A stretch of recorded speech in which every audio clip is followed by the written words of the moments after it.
when you think about it, Keith, it's a real privilege for us. Not only do we get to teach them leadership, but also like mentor them in certain spaces. Um, we teach them in a lot of spots, but I think it starts with the staff. And for the people that are on this call, the head coach, their first job is to coach the coaches.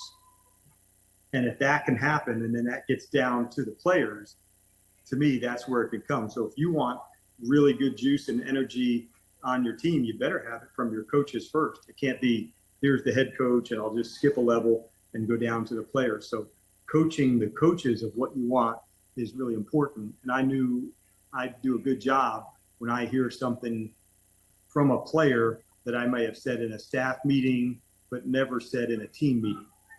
Because then I knew it went from me, to the staff member and down to the team. And so that to me is where it goes. If you want to get something really right, you have to start with the staff first. And if they're not willing to share in that vision that you want for the team, then I think, Keith, those are hard conversations that you have and say, hey, I've asked for X, Y, and Z, and I'm not seeing it. And you may have a coach, well, that's not really my style. Well, it is now, because this is how we get it on here. So like, it better become your style or we're going to have a hard time working together. So that to me, if you can get that part right, because it's a lot, for one person to lead every single, player on the team.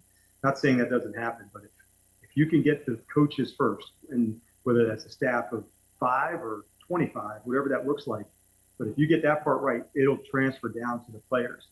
And sometimes I'll just quiz the players and say, tell me about the meeting. What did you guys discuss? And all I wanted to hear was, did the things that I had said early in the morning, say we had a staff meeting, was that getting discussed at the meeting? Are we seeing the same traits that we talk about on the field? And if you are, then man, your coaches are absolutely crushing it. And knowing that like those connections between assistant coaches and players, they are really strong and they're lifelong and they're impactful. And like, for me, looking back, there's hundreds of players, through the years that I've coached that I still keep up with.